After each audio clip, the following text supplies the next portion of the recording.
Shalom buat kita semua. Sekali lagi shalom.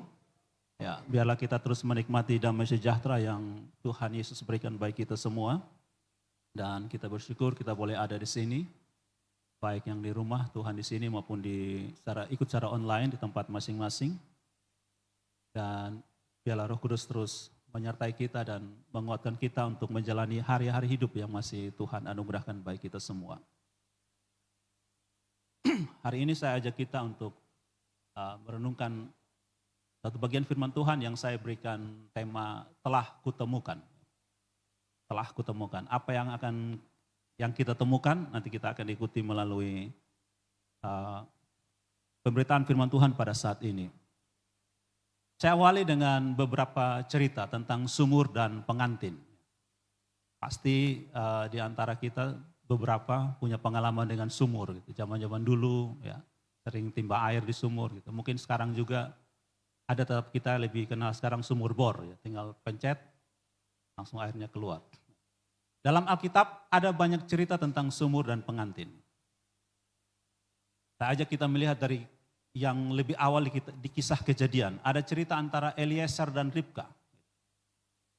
Ceritanya bermula ketika Abraham ya berpikir-pikir kapan bepu anak nikah. Gitu. Bepu anak seumur 30-an tahun, tapi belum dapat pasangan. Gitu.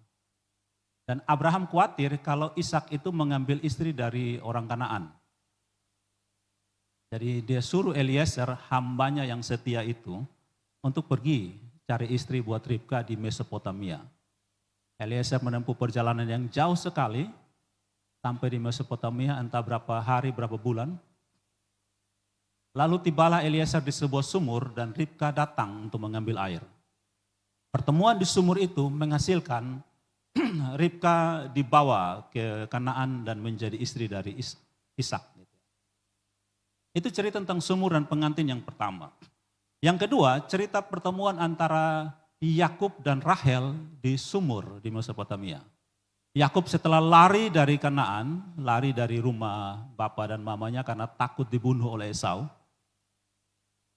Mereka lari dan dia sampai di Mesopotamia, lalu ceritanya Rahel datang untuk menimba air untuk ternak-ternak, kambing dombanya, dan Yakub di situ bertemu dengan Rahel. Di dalam pertemuan itu kemudian Yakub bertemu dengan orang tua dari Rahel, dari Laban, dan setelah 21 tahun Rahel menjadi istri dari Yakub. Cerita yang ketiga adalah cerita, kita mundur lebih ke belakang, cerita Musa dan Sipora. Setelah Musa membunuh orang Mesir dan Firaun mengejar dia menjadi buronan kerajaan Mesir, menjadi DPO dari Firaun. Lalu dia lari sampai ke Midian dan bertemu dengan Sipora di sumur. Nah, cerita yang keempat adalah cerita Yesus dan perempuan Samaria, pertemuannya di sumur. Sebelumnya ketika Musa ketemu dengan Sipora, kemudian Musa juga menikah dengan Sipora. Sipora menjadi istri Musa. Nah, sampailah kita pada cerita pertemuan antara Yesus dan perempuan Samaria. Mereka bertemu di sumur Yakub, di daerah Samaria. Apakah Yesus menikah dengan perempuan Samaria? Tidak ada cerita seperti itu. Tapi nanti kita akan melihat dalam ulasan selanjutnya bagaimana akhirnya kisah Yesus dan perempuan Samaria ini. Nah, Bapak Mama dan saudara semua, kita tahu bahwa orang Yahudi dan orang Samaria itu punya hubungan tidak bagus. Ya. Ada cerita ratusan tahun sebelumnya ketika terjadi perpecahan di kerajaan Israel. Setelah Salomo mati, Rehabeam menggantikan menjadi raja. Dan Rehabeam mengambil satu kebijakan yang dibenci oleh banyak orang Yahudi, orang Israel saat itu. Lalu orang-orang Israel kebanyakan yang dipimpin oleh Yerobeam bin Nebat mengambil keputusan untuk meninggalkan Daud dan keturunannya. 10 suku mengikuti Yerobeam bin Nebat, mereka pergi ke Samaria, tinggal 2 suku yang menetap dengan Daud dan keturunannya, Yehuda dan Benyamin. 10 suku pergi ke Samaria, Lalu ada ketakutan bahwa menurut Yerobeam, kalau setiap tahun orang-orang di Samaria itu pergi, 10 suku itu pergi ke Yehuda karena mereka harus beribadah di Yerusalem, karena bait Allah ada di Yerusalem. Lalu dia mengambil kebijakan bikin bait Allah sendiri di Samaria, dengan membuat lembu emas itu memimpin 10 suku itu menyembah berhala. Dari situ terputuslah cerita 10 suku itu di Israel. Dan sampai saat ini kalau kita ikut di medsos, di YouTube dan sebagainya, banyak orang mencari-cari 10 suku yang terhilang itu kemana. Gitu. Nah itu permusuhan yang panjang lebar sekali, sampai ketika Yesus datang di dalam dunia sebagai manusia, permusuhan itu masih ada. Nah orang Yahudi itu tidak bergaul dengan orang Samaria. Kita lebih familiar atau lebih akrab, lebih bersahabat lagi dengan cerita orang Samaria yang murah hati. Ketika ada seorang ahli Taurat, ya ahli Taurat ini yang datang kepada Yesus dengan pertanyaan tentang apa yang harus aku lakukan untuk punya hidup yang kekal, itu orang ahli Taurat yang bukan orang biasa-biasa. Di dalam cerita ahli-ahli Taurat itu mereka ada punya setidaknya dua kelompok. Ada yang disebut dengan grammateus, ada yang disebut dengan nomikos. Nomikos itu seperti lawyer, seperti ahli hukum. Orang yang sangat pintar yang datang kepada Yesus dengan pertanyaan pamungkas. Apa yang harus aku lakukan punya hidup yang kekal? Lalu Yesus bilang, apa yang kau baca gitu di dalam kitab Taurat gitu.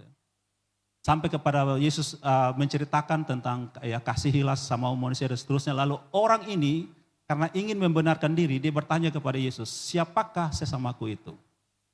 Dari situ Yesus menceritakan kisah orang Samaria yang murah hati. Lalu setelah Yesus menceritakan kisah orang Samaria yang murah hati, orang ini ingin membenarkan diri lagi, dia bertanya, kalau begitu siapakah sesamaku itu? Ya, Yesus ceritakan itu, lalu Yesus bertanya kepada dia, ya, menurut kamu sesamaku itu siapa? Siapa sesama manusia itu? Nah, karena bencinya orang Yahudi kepada orang Samaria ini, walaupun dia mengakui bahwa orang Samaria itu yang murah hati, yang sesama, menjadi samanya, dia bilang orang yang menunjukkan belas kasihan itu. Dia sama sekali tidak mau sebut nama Samaria. Mereka punya permusuhan begitu dalam. Nah, sebelum beta lanjut, beta mau ajak kita semua. Pasti kita semua sangat familiar dengan cerita ini, apalagi kita di sekolah minggu. Tapi kalau saat ini beta bertanya, sesungguhnya orang Samaria itu siapa? Yang di dalam cerita orang Samaria yang murah hati. Mungkin kita punya banyak tafsiran, ya, banyak jawaban. Kalau beta lebih tertarik, orang Samaria itu sebenarnya adalah Yesus Kristus itu sendiri. Yang pertama, beta punya alasan. Yesus memulai ceritanya dikatakan begini. Lalu datang seorang Samaria yang sedang dalam perjalanan. Kita bisa baca dalam Lukas 10 ayat 33 dan seterusnya. Orang Samaria itu dalam perjalanan ke tempat itu dan ketika ia melihat orang itu, tergeraklah hatinya oleh belas kasihan. Kalau kita baca dalam Alkitab, khususnya di Perjanjian Baru, kata-kata yang menunjukkan tergeraklah hatinya oleh belas kasihan itu selalu selalu ditujukan kepada Yesus Kristus. Ketika dia melihat orang susah, hatinya tergerak oleh belas kasihan. Sebelum dia mau membuat satu mujizat, menolong orang, diawali dengan hatinya tergerak oleh belas kasihan. Itu ciri khas Yesus Kristus. Ketika dia melihat orang-orang yang mengikuti dia, begitu ribuan orang sebelum dia membuat mujizat 5 roti, 2 ikan, memberi makan lebih dari 5.000 orang, diawali dengan pernyataan, dia prihatin kepada orang itu, mereka seperti domba yang tidak bergembala. Hatinya tergerak oleh belas kasihan. Nah, seberapa dari ketong yang melihat orang-orang di sekitar kita, hati kita tergerak oleh belas kasihan? Atau kita mulai dengan marah, jengkel. Gitu ya. Kalau kita ingin seperti Yesus dan kita sering bernyanyi lagu Ku Mau Sepertimu Yesus, belajarlah memulai dengan hati kita tergerak oleh belas kasihan. Misalnya kita melihat teman-teman, adik-adik di sini, saudara di sini yang sering membersihkan, pasti tadi malam atau sore kemarin bersihkan ruangan ini. Apakah kita bersihkan ruangan ini karena itu gembala yang bilang, Om Billy yang bilang, karena itu perintah, karena itu kewajiban, atau karena hatinya tergerak oleh belas kasihan? Bapak dan mama di rumah marah-marah, cuci piring, pel, sapu. Apakah karena orang tua yang suruh atau hati kita digerakkan oleh belas kasihan untuk mengerjakan itu? Yang kedua, ayat 34 dari Lukas 10. Ia pergi kepadanya lalu membalut luka-lukanya. Allah kita adalah Allah yang membalut luka-luka kita. Yesus membalut luka-luka kita. Yesus menebus kita dari dosa. Itu pekerjaannya. Nah, kemudian dilanjutkan dengan ayat 35. Keesokan harinya ia menyerahkan 2 dinar kepada pemilik penginapan itu. Katanya, rawatlah dia dan jika kau belanjakan lebih dari ini, aku akan menggantinya waktu aku kembali. Itu janji Tuhan. Ini 2 dinar, saya bayar untuk perawatan orang ini yang saya tidak kenal. Kalau kamu belanjakan lebih dari 2 dinar ini, saya akan bayar, saya akan ganti ketika aku kembali. Itu janji Yesus. Ketika dia kembali menjemput kita, dia memberikan kepada kita upahnya. Kalau kamu sudah bekerja, kamu sudah melakukan apa yang menjadi bagianmu, dengan hati yang tergerak oleh belas kasihan, ketika aku kembali menjemput kamu, aku akan memberikan upah bagimu. Itu janji Tuhan. Jadi orang Samaria itu adalah sebenarnya Yesus Kristus.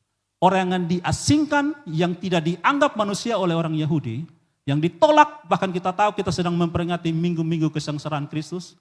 Minggu depan kita akan merayakan Jumat Agung dan Paskah. Dia ditolak oleh semua orang. Dia dianggap bukan manusia, kalau kita baca di Yesaya 53, dia dihantam, dihajar begitu rupa sehingga rupa manusia pun tidak ada padanya. Tapi dia janji, kalau kamu melakukan bagianmu yang aku telah tetapkan untuk kamu, ketika aku kembali, aku akan berikan upah bagimu. Itu janji Tuhan kita. Hari ini kita akan merenungkan Yohanes 4. Saya ajak kita membaca ayat 15 saja. Cerita ini cukup panjang tentang percakapan Yesus dan perempuan Samaria, pertemuan mereka di sumur Yakub di Samaria. Yohanes 4 ayat 15. Mari kita baca bagian firman Tuhan ini bersama-sama. 1, 2, 3. Kata perempuan itu kepadanya, Tuhan, berikanlah aku air itu, supaya aku tidak haus dan tidak usah datang lagi ke sini untuk menimba air. Sekali lagi saya baca untuk kita semua. Kata perempuan itu kepadanya, Tuhan, berikanlah aku air itu supaya aku tidak haus dan tidak usah datang lagi ke sini untuk menimba air. Nah, beta ajak kita untuk melihat sedikit tentang konteks bacaan ini. Kalau multimedia sudah ya, tolong ditayang peta yang tadi pagi beta coba share. Nah, kita melihat ya, di dalam cerita ini, karena orang Samaria dan orang Yahudi itu punya pertentangan yang ratusan tahun mereka bermusuhan. Mungkin di antara kita juga ada yang punya permusuhan kayak gitu. Dia bilang, 7 turunan beta tidak akan kenal lu. Sampai mati beta tidak akan ketemu lu. Kalau lu pergi surga, beta neraka, lu pergi neraka, beta surga. Itu sebuah aktor gitu ya. Orang Yahudi dan orang Samaria kebencian ratusan tahun mendalam mendarah daging gitu ya. Nah sehingga di dalam perjalanan, ini mungkin kalau agak-agak kabur, kalau semoga bisa terlihat.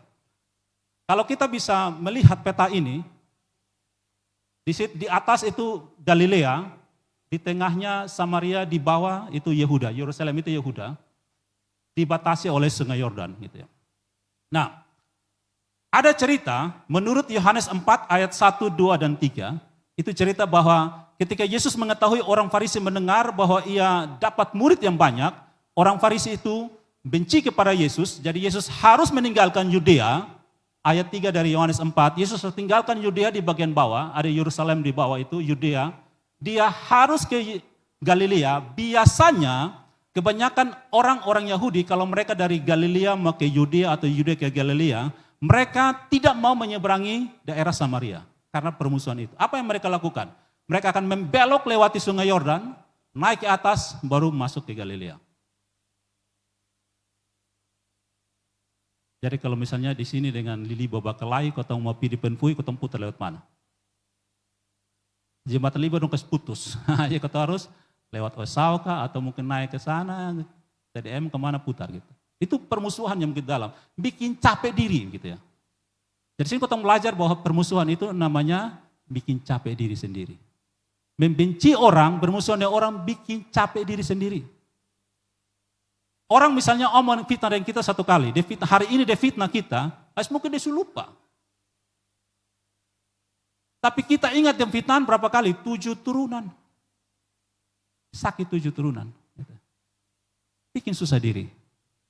Tapi Yesus memutuskan dia mau ke Galilea, dia terobos Samaria. Disitulah ketika perjalanan dia menerobos itu, dia sampai di sumur Yakub. Itu singkat ceritanya. Lalu terjadi percakapan yang panjang lebar antara Yesus dan perempuan Samaria ini. Nanti kita akan lihat beberapa hal, metode cuplik baik kita untuk kita ikuti apa percakapan Yesus dan perempuan Samaria di situ. Sampai kepada ayat ketika Yesus mulai dengan minta minum kepada perempuan Samaria ini. Nah, lalu perempuan Samaria itu dia ingat kita punya masa lalu yang tidak bagus. Kamu seorang Yahudi, kenapa minta air kepada aku orang Samaria? Dia mengungkit masalah itu, gitu ya. Nah,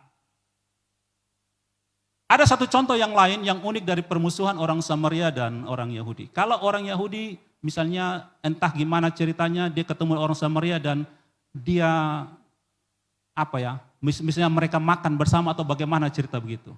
Nah, piring yang dipakai oleh orang Samaria ini meskipun sudah dicuci, orang Yahudi tidak akan pakai. Mereka tidak akan pakai barang itu. Mungkin buangkah atau bagaimana atau cari piring yang lain atau makan dengan tangan begitu. Mereka tidak akan pakai barang itu. Sehingga hal yang sangat unik ketika Yesus minta kepada perempuan Samaria ini, berilah aku minum. Kalau perempuan Samaria itu kasih Yesus minum, dia kasih pakai apa? Apakah dia turun ambil lalu taruh di tangan? Kemungkinan besar dia akan pakai timba yang dia pakai.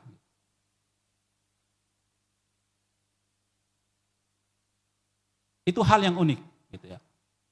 Nah, kembali lagi di sini kita melihat tentang bagaimana relasi kita dengan sesama kita. Mungkin di rumah ada permusuhan-permusuhan kecil, di tempat kerja, dimanapun. Kita suka memberikan batasan-batasan relasi dengan orang lain. Tapi Yesus justru demi membangun relasi itu, dia rela mati. Dia rela mati demi memperbaiki relasi itu. Tapi kita sampai mati pun kita tidak mau membangun relasi itu. Itu perbedaan kita dengan Tuhan Yesus. Makanya kita kalau mau seperti Yesus kita harus bertobat. Demi memperbaiki relasi yang rusak, Yesus rela mati. Tapi kita sampai mati relasi tidak akan diperbaiki. Yang mudah-mudahan begitu kita harus bertobat. Nah, sekarang kita lihat tentang orang Samaria ini ya. Perempuan Samaria ini. Biasanya kalau perempuan Samaria, mereka bukan saja Samaria, Yahudi, atau kalau kita dengar cerita tadi, perempuan-perempuan Rahel, Zipora, sama Ribka yang pergi di orang-orang Mesopotamia, perempuan-perempuan itu kalau mereka pergi mengambil air di sumur, biasanya mereka pergi sore hari dan rame-rame, berkelompok. Tidak ada yang jalan sendiri. Sama seperti kita orang tua dulu ya, kalau anak sekarang suka jalan sendiri. Kalau dulu kita larang perempuan jalan malam-malam, justru sekarang kita larang laki-laki, jangan jalan malam-malam, apalagi sendiri. Dulu orang tua suka larang perempuan, jangan jalan sendiri, rame-rame cari kawan gitu. Justru kita sekarang yang sesama jenis kita jadi takut-takut kalau sama-sama gitu. Lebih lu jalan ya lawan jenis, supaya lu bisa menikah. Kalau jalan sama jenis itu repot gitu ya, masalah LGBT.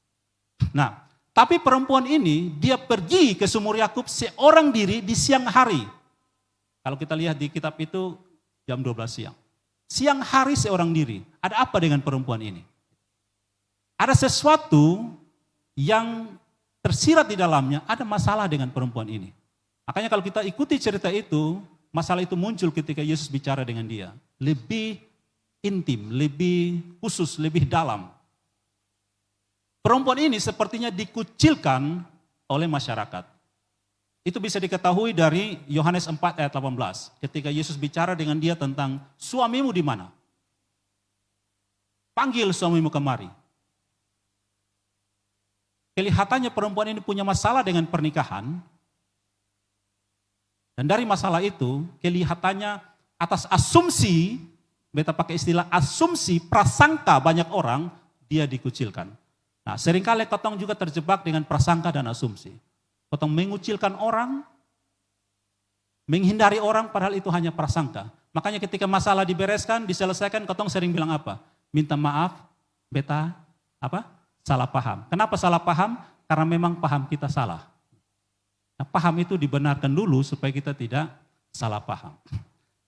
Di dalam percakapan Yesus dengan perempuan Samaria ini, Yesus bicara tentang hal-hal rohani, tetapi perempuan ini menanggapi dengan hal-hal jasmani.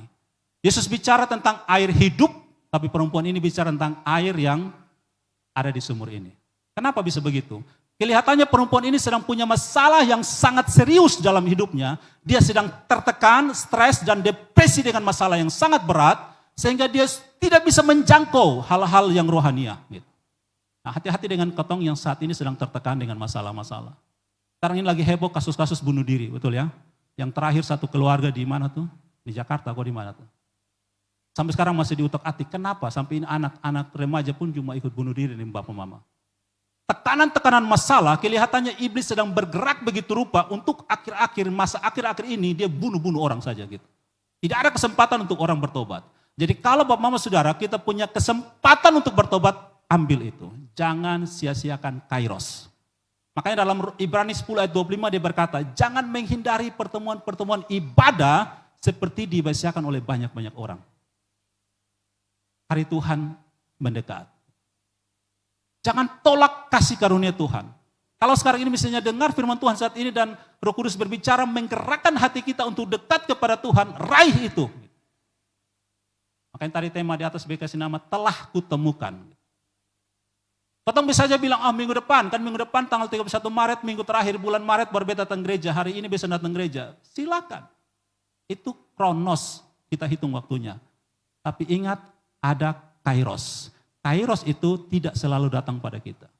Mungkin, potong minggu depan akan datang lagi ibadah duduk seperti ini, orang yang sama, situasi yang sama, tapi hati kita tidak dijamah oleh Roh Kudus. Bisa saja. Jadi kalau Roh Kudus menjamah hati kita, terima itu. Jangan sia-siakan itu.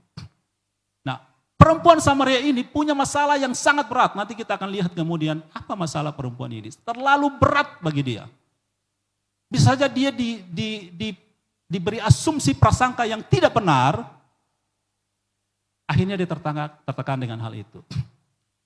Lalu dalam percakapan selanjutnya, Yesus masuk kepada kebutuhan yang sangat pribadi dari perempuan ini. Kita semua punya kebutuhan. Kebutuhan umum manusia itu, apalagi menurut orang psikologi namanya ada 3, makan, minum, pakai. Atau lain sebut makan, minum, seks, itu kebutuhan mendasar manusia. Kalau manusia dipenuhi 3 kebutuhan ini, hidupnya seperti, tanda kutip, seperti aman-aman saja, padahal tidak. Makanya Yesus bilang kepada orang-orang yang mendengar dia di dalam khotbah di bukit di Matius 6 ayat 25-34. Jangan kamu seperti orang yang tidak mengenal Allah. Apa yang mereka kejar? Makan, minum, pakai. Tapi kamu kejarlah kerajaan Allah dan kebenarannya. Basilea dan dikaiosune. Karena makan, minum, pakai Allah jamin. Kenapa? Karena Allah memberikan matahari kepada orang yang jahat dan orang yang baik. Makan, minum dia berikan kepada orang yang jahat dan orang yang baik. Kalau kamu ukur Tuhan dengan makan, minum, kamu tidak akan kenal dia. Amin, Bapak Saudara. Kalau kita ukur kebaikan, misalnya Om Billy ini sebaik apa sih? Dia anak kandung diterima di rumah, tamu datang terima di rumah, orang yang son kenal, yang kotor dan dolek datang tinggal terima di rumah. Dan kita tidak akan kenal beliau. Hanya dari cara beliau menerima orang. Karena semua orang menerima orang di rumahnya. Tapi dari cara Om Billy memperlakukan setiap orang yang ada di rumah, itu baru kita tahu, oh ini anak kandung, ini orang gereja, ini orang yang baru ketemu tadi di jalan, ini orang yang baru lewat di rumah, tiba-tiba beliau ajak masuk. Kasihan lapar, haus, masuk ke minum dulu. Seperti kita ingat cerita bapak mama dulu tahun 70-an, 60-an. Kalau lihat orang tidak kenal pun lewat di rumah, dia akan panggil datang minum dulu, makan dulu, habis baru jalan. Itu orang dulu kita, sekarang soalnya ada. Setiap orang kita curiga habis. Nah, setiap kita punya kebutuhan, setiap potong yang duduk saat ini, atau bapak mama saudara yang ikut secara online, setiap kita punya kebutuhan mendasar, tetapi ada kebutuhan pribadi yang tidak, bahkan pasangan kita pun tidak tahu. Suami tidak tahu, istri tidak tahu, anak tidak tahu, orang tua tidak tahu, tidak ada yang tahu. Bahkan bisa jadi diri kita sendiri pun tidak tahu itu. Kita kasih contoh hal yang lain dalam cerita kebangkitan Yesus. Petrus menyangkal Yesus, itu bagi kebanyakan orang itu masalah yang sangat serius. Sehingga ketika Yesus bertemu dengan Petrus di Danau Galilea, di Yohanes 21, ayat 15 dan seterusnya, harusnya Yesus bicara tentang topik penyangkalan itu. Kenapa lu menyangkal beta? Betul kan? Coba sekarang ketemu ada orang bikin masalah di kita lalu kita dipertemukan. Waktu ketemu kita omong apa? Masalah itu. Kenapa dulu lu fitnah beta? Kenapa lu curi beb uang? Kenapa lu omong jelek tentang beta? Itu yang kita omong. Tapi ketika Yesus bertemu dengan Petrus, pertama kali Yesus punya pertanyaan apa? Apakah engkau mengasihi aku? Bukan kenapa engkau menyangkal aku? Tidak. Karena kebutuhan pribadi yang paling mendasar dari Petrus bukan penyangkalan, tetapi kasih. Kan di perjuangan malam terakhir itu dia omong tentang saya mengasihi kamu, saya rela mati demi kamu. Tapi ketika tantangan itu diberikan, dia tidak penuhi itu. Nah, perempuan ini punya masalah yang sangat-sangat pribadi, lebih dari sekedar makan, minum, pakai. Dan itulah yang Yesus tanyakan kepada perempuan itu. Apa yang Yesus bilang? Panggil suamimu ke sini. Perempuan ini punya masalah yang serius dengan pernikahannya. Setiap kita punya masalah, mungkin masalah pernikahan, mungkin masalah ekonomi, mungkin masalah prestise, mungkin kemarin kita baru difitnah orang, mungkin bulan lalu kita mau dipromosi, bulan ini kita sudah didemosi, dan itu sangat mengganggu kita. Mungkin kemarin direktur, ini hari penganggur, sama-sama tapi beda. Direktur diangkat, penganggur di bawah. Setiap kita punya masalah, dan Tuhan yang lebih tahu masalah yang paling mendasar hidup kita itu apa. Dan dia lebih tertarik datang kepada kita, bertemu dengan kita untuk memenuhi kebutuhan itu. Sehingga sekarang coba saat kita duduk di sini, saat kita ikut secara online, coba kita pikir-pikir, ambil waktu secara khusus dengan Tuhan, tenangkan dirimu, mau di kamar, di atas mobil, dimanapun, renungkan itu. Apa sih sebenarnya kebutuhan beta? Kenapa beta akhir-akhir ini seperti ini? Oh ini hari keson sama ke dulu begitu bergembira, apalagi orang sering bilang kasih yang mula-mula itu.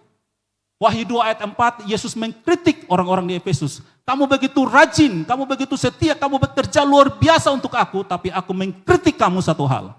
Kamu telah meninggalkan kasihmu yang semula. Bertobatlah. Dulu beta awal-awal bertobat, berdoa bisa 2-3 jam, mau apapun terjadi di situ besok akan toy. Ya, kalau bisa masuk kamar dan berdoa, habis-habisan berdoa. Lalu kenapa sekarang tidak seperti itu? Renungkan itu sungguh-sungguh. Sebelum Kairos itu meninggalkan kita. Ambil waktu yang sungguh-sungguh. Perempuan ini punya masalah dengan tentang suaminya, pernikahannya. Yang kedua, perempuan ini punya masalah dengan hal keselamatan. Dalam Yohanes 4 ayat 22, Yesus berkata kepada perempuan Samaria ini. Yohanes 4 ayat 22, kamu menyembah apa yang tidak kamu kenal, kami menyembah apa yang kami kenal, sebab keselamatan datang dari bangsa Yahudi. Perempuan Samaria ini, dia mengikuti cara ibadah nenek moyang mereka yang tadi disebutkan di awal, Yerobeam bin Nebat, ratusan tahun yang lalu. Mereka menyembah di Gunung Gerizim. Mereka menyembah sungguh-sungguh di situ, kelihatan sangat ritual, sangat beribadah. Tetapi mereka tidak mengenal, tidak tahu apa yang mereka sembah. Ini masalah besar. Jadi bagi beta yang mau katakan bahwa yang penting itu bukan iman yang besar, tetapi iman yang benar. Iman yang besar kalau salah, fatal. Kita kelihatan begitu beriman, begitu habis-habisan. Banyak orang demi agamanya bunuh orang lain. Demi imannya bikin susah orang lain. Makanya Yesus bilang, kalau imanmu sekecil biji sesawi saja, kamu bisa pindahkan gunung ini. Sekecil saja, tetapi kalau itu iman yang benar, itu berdampak luar biasa dalam hidup kita. Membawa kita kepada keselamatan. Kemudian Yesus mengarahkan perempuan itu ya kepada hal yang paling esensi, paling hakiki, paling mendasar dari kebutuhan perempuan ini. Yesus mulai bicara pendekatan kepada perempuan ini. Tapi sekarang misalnya Bapak Mama Saudara, coba bayangkan, Bapak Mama lagi bicara dengan seseorang. Bapak Mama punya satu masalah yang sangat pribadi, sangat sensitif. Lalu tiba-tiba orang itu bertanya tentang hal itu. Misalnya ini contoh. Ada yang selingkuh. Lalu dia baru ketemu dengan orang di pasar, duduk atau berdiri sama-sama di pasar, tiba-tiba orang tanya, kenapa lu selingkuh? Kira-kira dia marah, kok dia senyum-senyum? Iya, beta baru selingkuh. Pasti dia akan marah gitu. Lu sudah kenal beta, tiba-tiba lu tanya soal perselingkuhan. Bahkan bisa dituntut kembali gitu ya. Perempuan ini baru ketemu dengan Yesus, baru saja ketemu. Bahkan mereka secara tradisi bermusuhan, Yahudi dan Samaria. Tapi kenapa ketika Yesus bicara kepada perempuan itu, panggil suamimu, perempuan itu tidak marah. Nah, ada hal yang unik yang Yesus lakukan, yaitu pendekatan awal. Introduksi, pembicaraan awal itu menentukan. Nah, seringkali kotong ini tidak mau tahu. Ketika kotong bicara dengan orang, kotong sudah mau tahu itu orang pengkeadaan seperti apa. Suami, bapak baru pulang capek-capek dari kantor, mama sambut pas di pintu dan suruh labrak. Suami marah ke dia. Atau suami senyum-senyum saja, mama ini terlalu baik. Atau juga sebaliknya gitu. Atau orang tua dengan anak baru capek bermain lah, walaupun dia buat mungkin salah, dia tidak belajar, dia main-main, tapi dia baru sampai di rumah, orang tua langsung hantam dia dengan kata-kata yang menyakitkan. Apa itu anak akan senyum? Timbul kepahitan pada orang tua. Nah, mengawali sebuah komunikasi itu sangat penting. Pahami orang lebih dulu, baru kita dipahami oleh orang itu. Jangan kita memaksa orang untuk ikut maunya kita. Yesus, dia memulai percakapan dengan perempuan ini. Dia pakai persoalan minum, perempuan ini sedang datang ambil air. Dia bicara tentang hal minum air. Baru dia masuk kepada sesuatu yang sangat dibutuhkan oleh perempuan itu. Dalam ayat 17-18, Yohanes 4. Perempuan ini tidak menjadi tersinggung dan tidak merasa dihakimi oleh Yesus. Ketika Yesus bertanya, panggil suamimu kemari. Perempuan ini dengan jujur katakan, beta tidak punya suami. Lalu Yesus bilang, yang kamu omong ini tepat. Karena kamu sudah punya 5 suami, yang sekarang ini pun bukan suamimu. Kenapa dia tidak tersinggung? Bahkan dia bilang, aku tahu engkau ini seorang nabi. Bukan sekedar Yesus punya otoritas, Yesus punya karisma yang besar, tapi pendekatan Yesus itu penting. Cara dia mengawali sebuah komunikasi. Seringkali kita, misalnya antara laki-laki dan perempuan, laki-laki dan perempuan pasti punya cara komunikasi berbeda. Tapi kadang-kadang laki-laki memaksa perempuan berkomunikasi dengan gaya laki-laki, dan perempuan pun memaksa laki-laki berbicara dengan gaya perempuan. Tabrak mereka dua. Kita belajar berkomunikasi, berbahasa dengan cara orang, bagaimana orang itu bisa pahami maksudnya kita, itu yang penting. Kita perlu belajar berkomunikasi dengan gaya dia. Bekas contoh misalnya, orang Timur dengan orang Rote. Dua-duanya tidak bisa bahasa Indonesia. Orang Rote, keduanya punya niat yang baik, hati yang tulus untuk membangun komunikasi. Tapi orang Rote hanya bisa bahasa Rote, orang Timur hanya bisa bahasa Timur. Dong dua omong, kira-kira bakalai ke sana. Bakalai. Kecuali ada bahasa Indonesia, di tengah omong pakai bahasa Indonesia. Atau Rote belajar bahasa Timur, Timur belajar bahasa Rote. Ketemu kan? Demikian juga kita. Dengan latar belakang keluarga yang berbeda, cara didik yang berbeda, perbedaan pendidikan, perbedaan pengalaman. Belajarlah berbahasa dengan cara orang mengerti apa maksud kita. Supaya tidak salah paham karena paham kita salah. Yesus memulai percakapan itu. Mereka berdua bermusuhan secara tradisi, bermusuhannya ratusan tahun. Tapi kenapa Yesus masuk kepada inti masalah dari perempuan ini, dia tidak merasa dihakimi. Bahkan dia bilang, Yesus, saya tahu kamu ini seorang nabi. Nah, sekarang cerita tentang perempuan ini. Yesus sudah bilang bahwa kamu sudah punya 5 suami. Di dalam beberapa khotbah pengajaran atau mungkin Bapak Mama sering dengar, seringkali orang dengan mudah katakan bahwa perempuan ini seorang pelacur. Kenapa? Di dalam cerita ini tidak ada data bahwa perempuan ini pelacur. Kalau cerita yang lain di kitab Kejadian, kisah tentang Rahab disebut Rahab pelacur. Maria yang membasuh kaki Yesus, ada yang bilang dia pelacur, perempuan yang ketemu bersinah, pelacur. Tapi tentang perempuan Samaria ini tidak ada satupun ayat data yang mengatakan dia pelacur. Hanya karena Yesus katakan, kamu sudah punya 5 suami. Itu yang tadi kita bilang di awal. Seringkali kotong ini lebih mudah menghakimi orang, menjudge orang berdasarkan apa yang kotong lihat, kotong dengar, kotong rasa. Berasa dia begini. Itu kan cuma perasaan dia aja gitu kan. Bukan fakta. Yang beta lihat begini, dia buat begini ya. Iya. Kita lihat satu ibu mungkin mencuri, lalu kita katakan dia memang keturunan pencuri ya. Siapa tahu dia keturunan pencuri. Mungkin seringkali orang ketemu dia mencuri karena dia tidak punya uang beli susu untuk dia anak misalnya. Apakah karena itu lalu kita mencap dia pencuri selama-lamanya? Atau yang kita dengar, apalagi sering banyak kabar hoax, kabar bohong. Kita mencap perempuan ini seorang pelacur. Perempuan jalang, pelanggar susila, dan sebagainya. Nah, tapi mungkin bisa saja begini. Coba kita lihat dari sisi yang lain. Menurut tradisi hukum Musa, aturan pada saat itu yang berhak menceraikan pasangan hanya laki-laki. Perempuan tidak punya hak untuk menceraikan suami. Hanya suami yang punya hak menceraikan suami, menceraikan istri. Kasih surat cerai, kita bercerai. Perceraian karena apa? Karena apa saja. Suami tidak suka dengan masakan istri masak terlalu asin, cerai. Istri terlalu cerewet, cerai. Itu aturan pada saat itu. Nah, bisa saja perempuan ini perempuan yang malang. Kenapa malang? Karena dia pun suami ceraikan dia. Dia menikah yang pertama, mungkin dia bikin tingkah agak sedikit suami tidak suka, ceraikan. Menikah lagi yang kedua, diceraikan. Menikah lagi yang ketiga, diceraikan. Bisa saja seperti itu.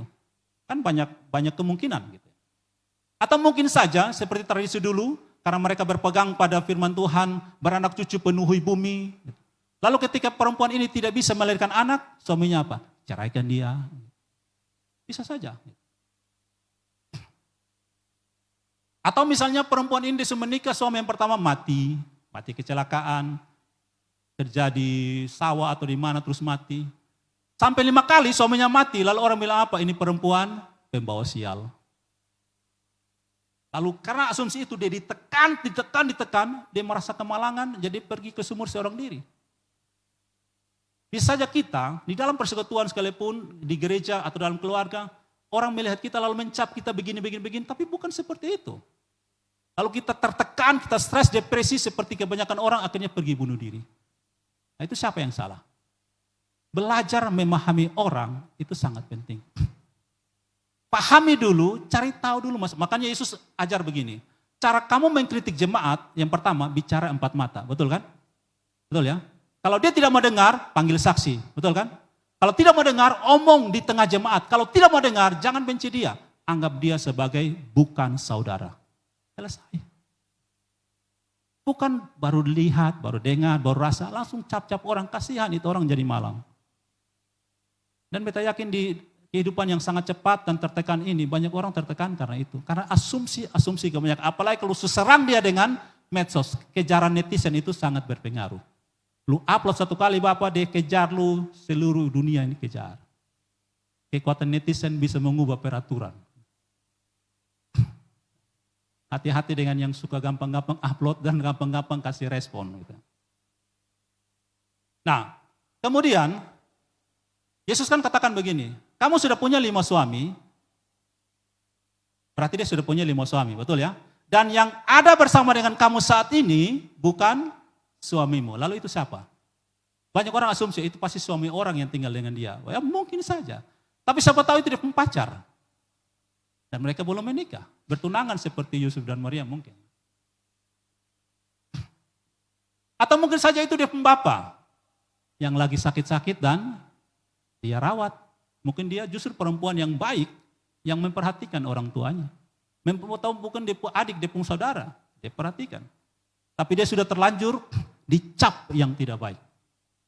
Ada banyak sekali kemungkinan-kemungkinan itu. Jadi ketong belajar, jangan cepat-cepat menghakimi orang. Mungkin dengan belajar memahami orang, kita bisa menolong dia untuk bangkit kembali dari keadaannya. Hal yang unik, perempuan Samaria ini pertama pasti dia orang berdosa. Ya, karena dia manusia berdosa dan karena dia menyembah Allah yang tidak dia kenal. Gitu. Tetapi hal yang unik, perempuan berdosa ini ketika dia mendengar Injil yang Yesus beritakan, dia kasih perhatian penuh. Berarti dia merebut kairos itu dari Yesus.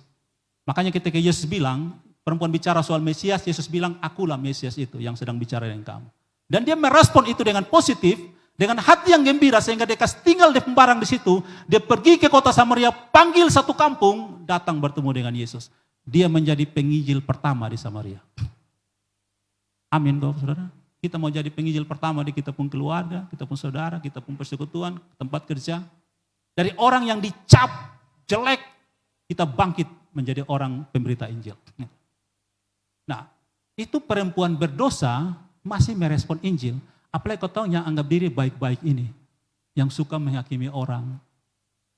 yang suka mengkritik orang. Ketika dengar Injil, kau bilang, itu bisa tahu. Pas ini pendeta dia mau omong ke sini. Kau merasa paling tahu. Akhirnya kau tidak dapat apa-apa. Kan Yesus bilang, barang siapa yang lapar dan haus akan dikenyangkan. Kalau kau datang ke gereja sudah penuh memang, tidak mau isi di mana lagi. Mau isi di saku baju kok, saku celana. Tidak ada tempat lagi. Hati penuh dengan kau merasa tahu itu semua Alkitab.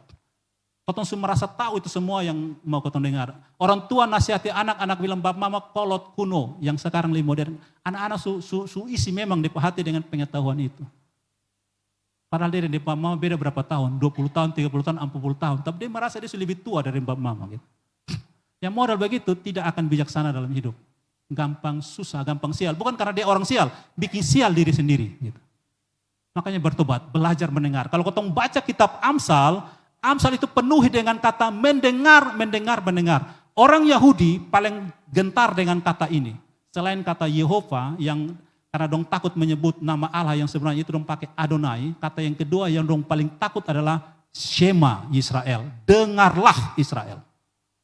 Itu dong punya pengakuan iman. Shema Israel Adonai Elohenu Adonai Ehad. Dengarlah Israel, dengar. Lu mau bijak, lu mau umur panjang, dengar. Belajar mendengar dulu supaya suatu saat orang dengar kita. Kalau kita paksa diri orang dengar kita tidak bisa membuat orang mendengar kita. Belajar mendengar dulu, satu saat orang akan dengar kita. Nah, perempuan ini unik. Dia berdosa, tapi dia merespon Yesus punya pembicaraan. Bahkan kita tahu akhirnya dia menjadi penginjil pertama di Samaria dan bukan laki-laki, perempuan yang kelas bawah didengar oleh orang satu kampung itu. Makanya terakhir orang Samaria paksa Yesus tinggal dengan mereka. Padahal mereka bermusuhan. Tapi mereka paksa Yesus tinggal di situ. Yang kedua yang unik. Perempuan ini pasti tidak sedang mencari Yesus. Amin kan? Dari cerita itu tidak ada keinginan perempuan ini cari Yesus. Dia datang cari air untuk minum. Mungkin untuk dia, untuk orang mungkin kalau tadi cerita di bapak sakit atau di saudara sakit atau siapa yang tinggal dengan dia yang sakit. Kebutuhan kambing domba. Dia pergi ambil air untuk itu. Dia tidak sedang cari Yesus. Tapi kenapa Yesus bertemu dengan dia? Karena Yesus yang mencari dia. Mari kita ikuti kronologi ini yang unik. Yesus sedang menyeberangi Samaria menuju ke Galilea. Sampai di sumur Yakub, Yesus bilang apa? Beta lapar. Betul kan? Bapak Mama bisa ikuti dari Yohanes 4 dan seterusnya. Lalu Yesus suruh murid-muridnya pergi beli makan. Kebiasaan Yesus itu kan, Petrus, Yohanes, Yakobus, temannya dia, betul kan? Cerita di Getsemani, ketika Yesus bergumul dengan kematian, dia minta 3 murid ini temannya dia. Tapi kenapa di sumur Yakub, Yesus tidak suruh 1 orang pun temannya dia. Disuruh semua pergi. Kosong 12 orang kah, berapa orang pergi cari makan minum. Kenapa? Karena Yesus yang tahu tentang masa depan, dia tahu bahwa perempuan ini akan datang ke sumur Yakub. Yang kedua, dia tahu bahwa pembicaraan dia dengan perempuan ini pembicaraan yang intim. Perempuan ini punya masalah pribadi yang serius. Makanya harus mereka berdua saja. Nah, apa yang kau belajar dari sini? Bapak Mama percayalah, Tuhan tahu apa yang kau butuhkan. Tuhan tahu kapan dia menjangkau kita secara pribadi. Mungkin suatu saat seperti tadi, Tuhan izinkan semua orang di rumah keluar. Tapi mana? Tinggal kita sendiri. Dan sendiri itu pakai waktu dengan Tuhan. Tidur tengah malam tiba-tiba kaget bangun. Jangan buka HP. Kalau Tuhan kaget bangun pagi-pagi, cari Tuhan. Karena Allah lebih suka berbicara dengan kita seorang diri. Kenapa? Karena kita dengan dia punya hubungan intim. Sekarang beta tanya, di mana ada orang mau berhubungan intim di depan orang? Kecuali orang gila, kecuali anjing, ayam. Betul ya? Tapi manusia, kalau dia sepasang suami istri berhubungan intim di mana? Sendiri di kamar. Makanya Yesus bilang, kalau kamu mau berdoa, iya kan? Ada berdoa secara persekutuan. Berdoa yang kedua adalah masuk kamar, kunci pintu. Bicara dengan Tuhan secara tersembunyi. Itu yang ketong Indonesia sebut hubungan intim dengan Allah kita. Sendirian. Kalau ada waktu sendiri tiba-tiba antar suami, antar istri, antar anak, antar siapapun. Orang tua kemana, lalu dong masuk mall, masuk mana sendirian. Ambil waktu dengan Tuhan. Jangan utak-atik itu HP. HP hanya bawa berita, tidak bawa keselamatan. Amin. Cari Tuhan. Gunakan waktu-waktu ini dengan Tuhan secara pribadi. Yesus datang mencari kita. Dalam kisah Wahyu 3 ayat 20, di situ dibilang begini. Lihat aku berdiri di muka pintu dan mengetok. Jikalau ada orang yang mendengar suaraku dan membukakan pintu, aku akan masuk menempatkannya dan aku makan bersama-sama dengan dia dan ia bersama-sama dengan aku. Ayat ini seringkali orang pakai penginjilan kepada orang non-Kristen. Secara konteks ini tidak terlalu tepat, bukan salah, tidak terlalu tepat. Karena konteks dari Wahyu 3 adalah bicara kepada jemaat di situ. Kepada orang Kristen. Berarti ada orang Kristen yang sudah menjadi Kristen, sudah lahir baru, sudah dibaptis, sudah beribadah, tetapi hatinya tertutup untuk Yesus. Nah, model begitu Yesus ketuk pintu hatinya. Nah, perhatikan baik-baik ayat ini. Yesus itu kalau kita sebut dia tamu yang terhormat, tamu yang sopan. Dia tidak datang langsung menuju ke meja makan. Kalau pintu terkunci, dia tidak akan dobrak karena dia bukan pencuri atau perampok. Dia ketuk. Kalau kita dengar suaranya seperti tadi, kok kenapa jam 12 malam, jam 1 pagi, jam 2 pagi, jam 3 pagi, kok jam 4, beta kaget dan so bisa tidur lagi. Lalu bikin apa? Itu paling gampang, medsos. Hati-hati, jangan sampai Tuhan kasih bangun kok, berdoa. Atau kalau bisa berdoa, baca kitab sah. Baca saja. Karena perempuan ini tidak sedang mencari Yesus, tapi Yesus datang mencari dia. Dan dia menaruh perhatian kepada khotbah ajaran dari Yesus. Lalu perhatikan di situ, Yesus ketuk, orang buka pintu, mendengar suara dan buka pintu, dia masuk, lalu dia makan bersama. Bagi orang pada masa itu, apalagi sampai ketong saat ini, yang namanya makan bersama, hanya yang ketong undang siapa? Orang satu, keluarga, orang dekat, atau orang yang kita anggap dekat dengan kita. Tidak sembarang orang kita ajak makan, apalagi di rumah. Makanya kebanyakan kita, kecuali di warung dan restoran, kebanyakan kita punya rumah, meja makan itu ada di mana? Paling belakang, bukan di ruang tamu. Itu berarti kalau sampai ke meja makan, orang-orang tertentu. Tidak sembarang orang. Nah, Yesus, dia bertemu dengan perempuan ini bukan di sinagoge. Bukan di bait Allah, tapi di sumur Yakub. Beta pakai istilah ibadah ritual dan ibadah non-ritual. Ibadah yang kau lakukan ini adalah ibadah ritual. Ada tata caranya. Ibadah non-ritual yang beta sebut adalah setelah kita keluar dari gereja ini. Kau lagi kerja di tempat kerja. Kau lagi sapu halaman. Kau lagi bersih kerja bakti. Kau lagi pimanapun, pergi ke mall, pergi ke pasar, pergi kemanapun. Itu ibadah non-ritual. Yesus Allah kita sering kali menjangkau kita di ibadah non-ritual itu. Di tempat-tempat di mana kita berada. Dia cari kita, dia menjangkau kita. Karena itu sekali lagi, milikilah hati yang peka terhadap suara Tuhan. Jangan pekalah terhadap suara Tuhan. Kita hanya peka kalau kita bergaul dengan dia. Nah, yang berikut, kita lihat kita sedikit bermain simbol ya. Bermain simbol. Bagi orang Yahudi, angka 7 itu angka yang sempurna. Allah menciptakan 6 hari, 7 hari, hari Sabat, dia kuduskan. Angka 7 itu sempurna. Mari sekarang kita sedikit hitung-hitungan. Bisa anggap ini serius atau menganggap tidak serius, tidak apa-apa, tapi punya makna yang mendalam. Nah, perempuan ini sudah punya 5 suami. Yang keenam, yang sedang bersama-sama dengan dia, Yesus bilang itu bukan suamimu. Yang tadi kau bisa saja itu siapa saja. Gitu. Berarti laki-laki ke-7 yang bertemu, laki-laki Yesus yang ketemu dengan perempuan ini berarti dia laki-laki ke-7. Sempurna. Yesus mengatakan bahwa saya yang sempurna bagi kamu. Saya akan menyempurnakan hidupmu dan saya akan membawa kamu kepada keselamatan. Di sini kita belajar ya, sekali lagi.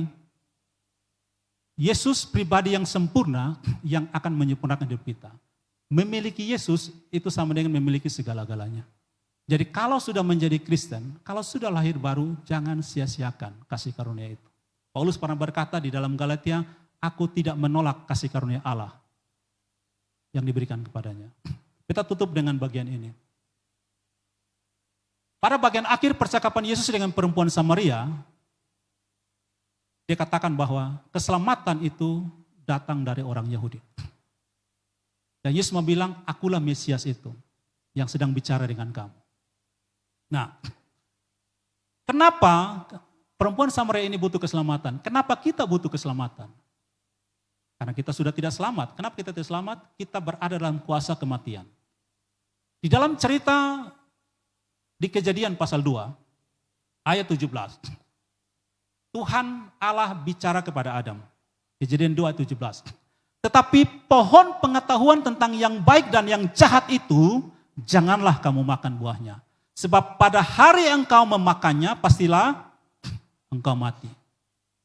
Berarti kematian itu sudah ada saat itu. Tetapi kenapa Adam tidak mengalami kematian? Karena kematian itu seperti pintunya tertutup. Tidak bisa menjangkau manusia. Tapi ketika Adam memutuskan untuk makan buah itu, sama dengan dia membuka pintu kematian. Apa pesannya bagi kita? Melanggar firman Tuhan sama dengan membuka pintu kematian bagi kita. Dan terpisah dari Allah selama-lamanya. Taati firman Tuhan, itu berarti kita menang atas kematian. Roma 6 ayat 23 berkata, upah dosa ialah maut. Tetapi karunia Allah ialah hidup yang kekal dalam Kristus Yesus Tuhan kita. Yesus menaati penuh firman Tuhan. Dia bilang dia datang menggenapkan firman Tuhan. Dan ketika tergantung di kayu salib dia katakan tetelestai. Semua sudah selesai, pintu kematian sudah dikunci. Dia sudah mengalahkan maut. Siapa yang percaya kepadanya, janji Yohanes 3:16 adalah beroleh hidup yang kekal. Siapa yang taat kepada Kristus, dia memiliki hidup yang kekal. Belajar dari ketaatan Kristus. Jadi ingat, kalau kita melanggar firman Tuhan, sama dengan kita membuka pintu kematian. Kematian yang paling sederhana artinya adalah terpisah. Itu arti kematian. Kenapa ketika ada orang meninggal kita menangis? Yang kita tangisi adalah keterpisahan itu. Tapi bagi kita orang Kristen, keterpisahan itu sementara. Karena Yesus sudah berjanji seperti orang Samaria tadi ketemu cerita. Aku akan kembali memberi upah bagimu. Kita akan bertemu kembali satu saat. Jikalau kita tetap ada dalam kehidupan bersama dengan Kristus. Nah,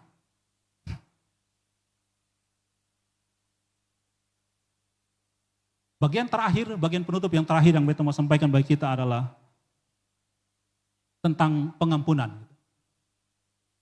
Setiap kita yang ada saat ini, Beta yakin kalau ketika kita berbuat salah, kita berbuat dosa, kita datang minta ampun kepada Tuhan. Amin ya. Kita minta ampun kepada Tuhan ketika kita berdosa. Apakah kita datang minta ampun kepada Tuhan, Tuhan mengampuni kita karena kita minta ampun? Atau ada hal yang lain? Dalam tradisi perjanjian lama, kalau orang berbuat salah, cara mereka datang minta ampun apa? Mereka datang ke imam yang ada bait Allah, lalu bawa korban. Bawa kambing, domba, burung merpati, atau apapun. Ada darah yang tertumpah. Kenapa? Pengampunan itu berarti, kalau berdosa kepada Allah, itu berarti dia terpisah, dia mengalami kematian. Dan sebagai penggantinya mesti ada darah yang ditumpahkan. Kenapa? Karena di dalam darah itu ada nyawa. Mesti ada tebusan nyawa. Ada darah yang tertumpah. Makanya orang-orang yang datang kepada Allah melalui imam membawa korban itu, ketika darah ditumpahkan, maka mereka dibenarkan atas dasar darah itu. Nah, kita di dalam perjanjian baru, kita punya ibarat saat ini kita minta ampun kepada Tuhan, tidak ada darah yang kita bawa. Lalu dari mana kita tahu dosa kita diampuni? Dari mana kita tahu permohonan doa pengampunan kita diterima oleh Allah? Karena sudah ada darah kekal yang tertumpah, yaitu siapa? Yesus Kristus. Jadi ketika kita berdosa, kita datang, makanya di 1 Yohanes 2 dia bilang, kalau kamu berbuat dosa, ada pengantara kita, Yesus Kristus. Darah itu sudah ditumpahkan. Jadi kita datang kepada Tuhan, Tuhan saya minta ampun. Karena darah Yesus sudah ditumpahkan. Ketika Allah melihat kita, dia melihat darah Kristus dalam kita, kita diampuni. Jadi kita dibenarkan bukan karena perbuatan baik kita, bukan karena kita menangis, minta ampun tidak, tapi karena darah Kristus yang kita percayai sudah ditumpahkan demi keselamatan kita. Jadi kalau Bapak Mama Saudara, Beta yakin kebanyakan kotong ini ketika doa minta ampun, sekali berdoa minta ampun kotong tidak tenang, betul ya? Mesti ngomong 2 kali, 3 kali, 10 kali, 100 kali, akhirnya seperti mantra gitu. Kenapa? Karena kita berpikir dari pengakuan kita ini kita diampuni, bukan. Percayalah darah Yesus sudah ditumpahkan, atas dasar darah itu kita dibenarkan. Jadi datang kepada Allah di dalam doa pengampunan kita, datang dengan darah Yesus Kristus itu. Nah, para musik silakan tampil ke depan.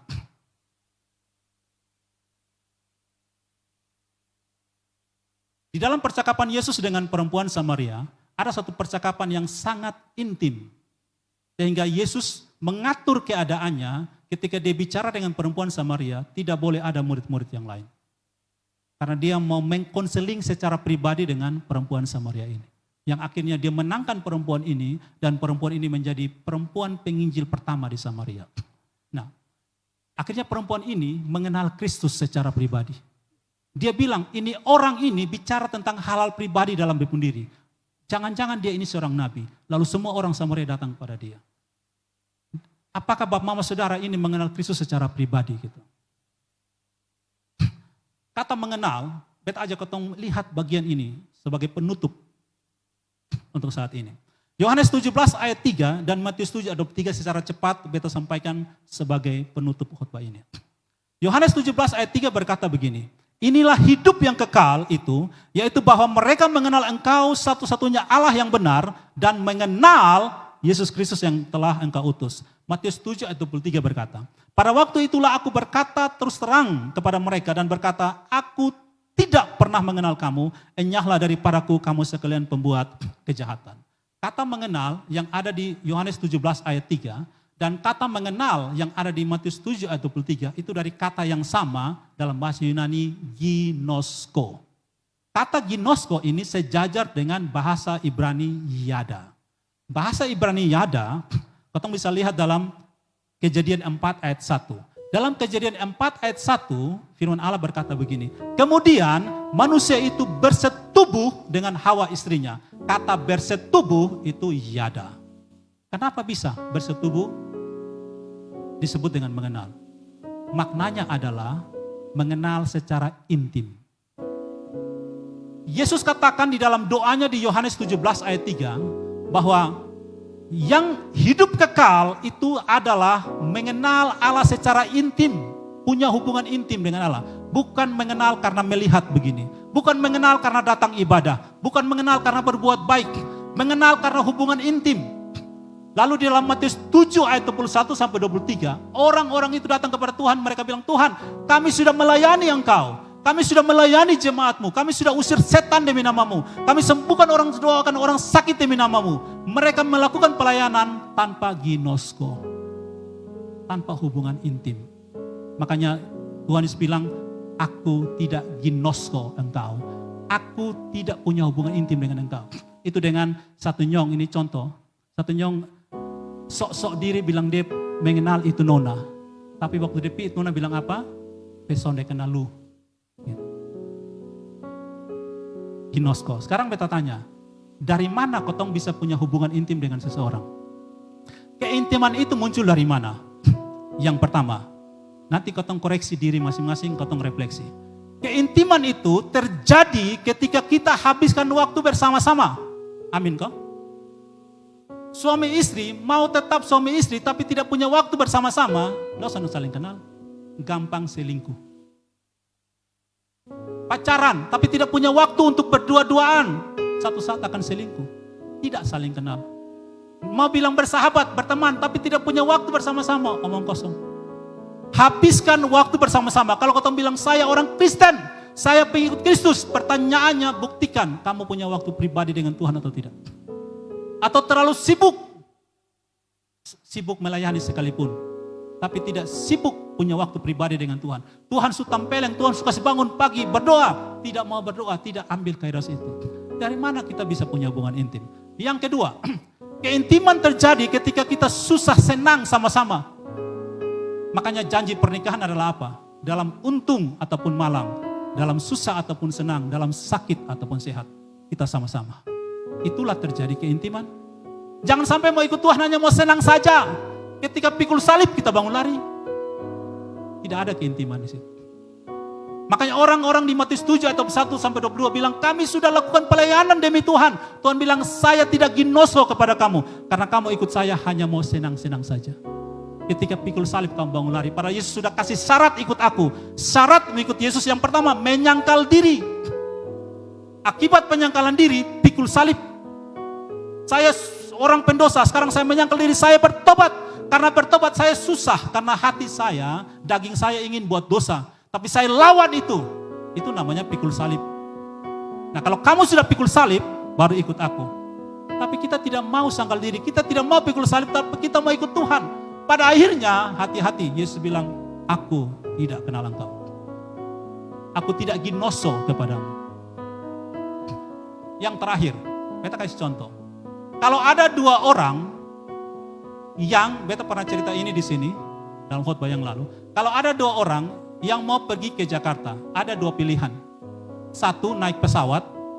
Naik pesawat ada yang pagi, cuma 3 jam, direct, langsung, Kupang Jakarta, 3 jam paling lama. Yang kedua, jalan kaki dari Kupang ke Jakarta. Naik kapal laut, berhenti di satu pelabuhan, jalan kaki, cari pelabuhan yang lain seterusnya. Itu bisa berbulan-bulan sampai Jakarta. Pertanyaan beta, naik pesawat atau jalan kaki yang membuat dua orang ini punya hubungan intim, bisa saling kenal lebih dalam? Jawabannya, jalan kaki. Bukan naik pesawat. Naik pesawat mungkin ketong sok kenal 3 jam. 3 jam kenal orang, 3 jam ketemu dengan cewek yang jomblo-jomblo, lajang-lajang, 3 jam berkenalan. Kalau itu nyong minta nikah pasti tidak mau, betul ya? Tidak mau. Kenapa tidak mau 3 jam? Oh, besok kenal lu. Nah itu, artinya kalau ketong mau suka shortcut, mau ikut Tuhan yang instan-instan, ketong tidak akan kenal dia. Karena itu Tuhan lebih suka bahwa kita jalan kaki jauh. Susah senang dengan dia, nikmati itu, bersyukur. Kenapa? Bukan kita yang cari dia, dia yang cari kita. Bersyukur, ikuti, nikmati itu. Susah nikmati dengan Tuhan, senang bersyukur nikmati dengan Tuhan. Jangan lupa Tuhan. Itu membuat kita ginosko kepada dia. Sehingga pada akhirnya dia katakan, masuklah ke dalam kebahagiaan Tuhanmu. Karena engkau telah setia dalam perkara yang kecil, aku akan mempercayakan kepadamu perkara yang besar. Nikmati. Aku kembali, aku berikan upah bagimu. Biarlah firman Tuhan ini menguatkan kita dan kita koreksi diri kita. Sejauh mana kita kenal Tuhan. Jangan sok kenal, sok dekat. SKSD. Uji, apakah saya benar-benar kenal Tuhan? Uji dengan 3 hal tadi. Apakah saya sudah habiskan waktu dengan Tuhan? Lebih banyak presentasi jam, kita 1 hari 24 jam. 24 jam ini berapa jam kita gunakan waktu dengan Tuhan? Yang tadi saya sebut ritual dan non-ritual. Non-ritual saat masak di dapur, saat bekerja di kantor, saat lagi duduk bercerita dengan kawan-kawan, dengan siapapun. Apakah saya menaruh perhatian saya kepada Kristus atau tidak? Yang kedua, susah senang. Apakah saya mau yang senang-senang saja? Ketika Tuhan bikin saya susah, saya tolak. Ayub ketika dia susah, dia katakan Tuhan yang memberi, Tuhan yang mengambil, terpujilah nama Tuhan. Saya memutuskan tetap berjalan bersama dengan Tuhan. Yang ketiga, kalau Tuhan bawa kita jalan jauh, nikmati. Kalau hari ini dia belum promosi kita, nikmati. Kerja-kerja masih honor puluhan tahun, nikmati. Peninggian itu datang dari Tuhan. Jangan cari muka, jangan menjilat pimpinan. Nikmati itu. Karena ingat, makan minum pakai dicari oleh bangsa-bangsa yang tidak kenal Allah. Makan minum pakai tidak akan buat kita mengenal Tuhan. Tapi kerajaan Allah dan kebenarannya, itu yang membuat kita kenal dia. Kejar itu. Yesus jamin. Bonusnya akan diberikan kepadamu. Hanya orang bodoh yang ketika dia pergi ke mall, dia lihat baju harga 200.000, bonusnya HP 3 juta. Lalu dia bilang apa? Beta tidak mau beli ini baju, beta mau ambil HP-nya saja. Itu kan orang bodoh. Beli saja itu baju, HP pasti lu dapat. Tapi kita cari yang bonus itu, kita tidak mau yang sebenarnya yang penting itu. Mari kembali kita merenungkan dalam hati firman Tuhan ini sambil kita katakan, Tuhan, banyak perkara yang tidak dapat ku mengerti dalam hidup ini. Tetapi satu hal yang ku simpan dalam hatiku, bahwa Engkau Allah yang peduli atas hidupku. Bukan aku yang mencari Engkau, tapi Engkau mencari aku. Yohanes 15 ayat 16 Yesus katakan, bukan kamu yang memilih aku, tetapi aku yang telah memilih kamu.